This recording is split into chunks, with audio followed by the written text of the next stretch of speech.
welcome back to the Ragtime Design Studio. This is Rachel Johnson, and this is our last video.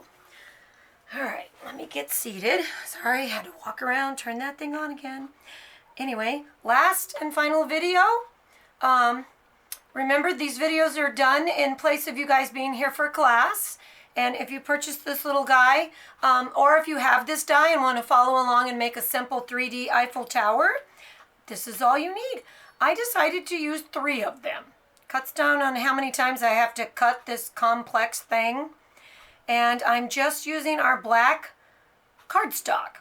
I started to put one together with our black foil paper, but it's white on the back. So it was really hard to get these lined up perfectly, and you saw all the white showing through. So it looked really bad. So just use our black cardstock. It is black on both sides, black in the middle, so it will look the best. All right, so you get 3 in your kit. I gave you 3 of these. You're going to start by, I always have customers draw a solid line on their score tool at 4 1/4 or 5 1/2, something we use a lot. So on this little guy, again, this is just the little one people bring to class. I do have the full-size Stampin' Up! One over there, but this just fits here better for today. So either score tool, or if you have our paper trimmer, you can set them in there, and I would just do it very carefully. You can even use your bone folder, because even this little stylus gets kind of stuck in the holes. So I'm going to use my bone folder today, and I'm setting it over one of the grid lines and making sure that the center of the Eiffel Tower is going down the center of that line. And now I'm just going to apply a little pressure and carefully mark a center fold. And I'm doing it a little bit harder on the thick spots.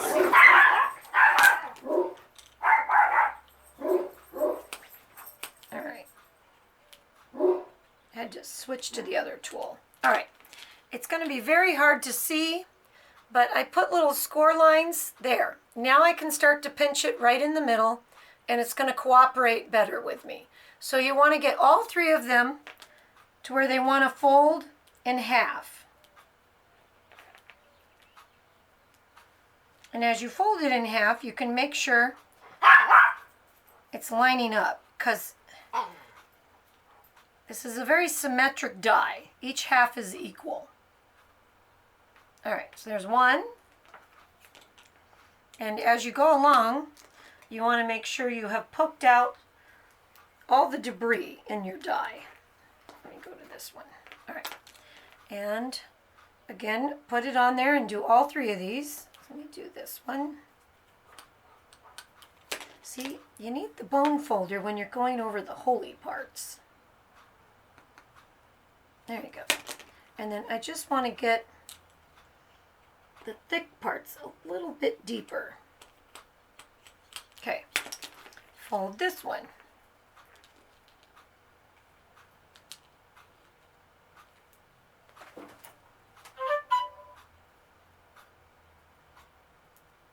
All right.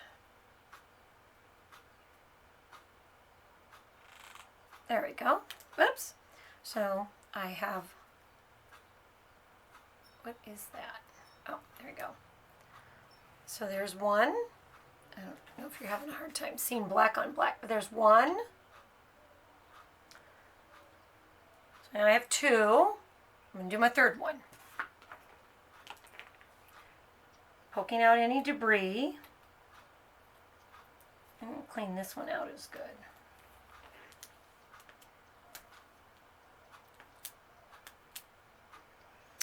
If you have this die and you're having some trouble cutting it out in your die machine, I like to take a piece of typing paper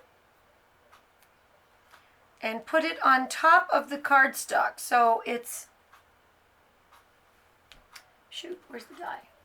Oh, this is the 2 die sets we're using. So we're using the flowers, the Parisian flowers, and then the Eiffel Tower set. So I like to take my die and put my cardstock, and then put a piece of just lightweight like typing paper over it. So that acts like a shim, and when you go through the die machine, always make sure you're going 1, 2, 3, 4, maybe even 5 or 6 times until it feels like your die machine is working more and more, less effort, without as much effort. And then try to get it out of the die. That's one way I've done it to have a little better luck. All right. Still picking. Sorry. All right. So now I'll score this one. Put it in the middle.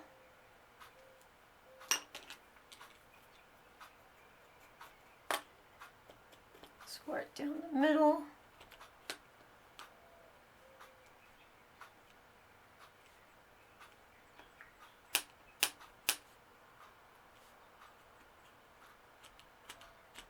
All right. Boom.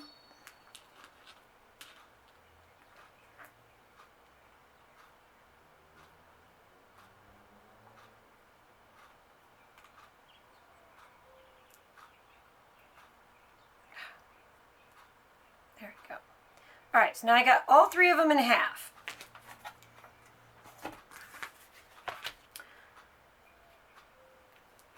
There's another spot. Come out of there. All right. So now I'm going to start by gluing the first 2 together. Okay? And for this, you can use your silicone and sponge it on lightly, or you can choose to just put glue on a few of the spots. Whatever you feel like you can handle. I'm going to go ahead and do my sponge trick. All right. But I'm not going to completely cover the whole thing. Just going to kind of put it on the most solid parts of this.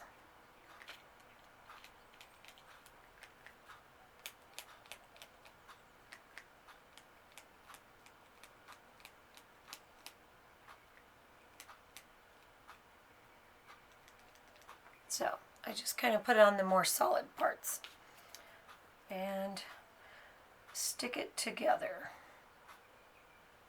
And depending on the glue you're using, this part could happen kind of fast. So line it up quick and smash it together. Oh, buddy. Buddy. They're always barking at something. All right, so now I've got, it looks like a whole Eiffel Tower again, but see how it's 2 of them together? So that's my 3rd side. So I'll take my little sponge, put some more glue on, and put the 3rd one on. And then all that's left to do is sandwich a couple of flowers on it, a little sign, and some ribbon. To the end here. So here's my 3rd one. I'm just going to mold it to fit. Liquid glue is great because it moves around a little bit. All right. And then now I'm going to take my brayer and roll it. Or you can use your bone folder and really smash them together. Fold it the other way. Really make sure these are pressed together well. Okay. I still think you guys might have trouble seeing black, so there you go. And it's just got 3 legs. Okay.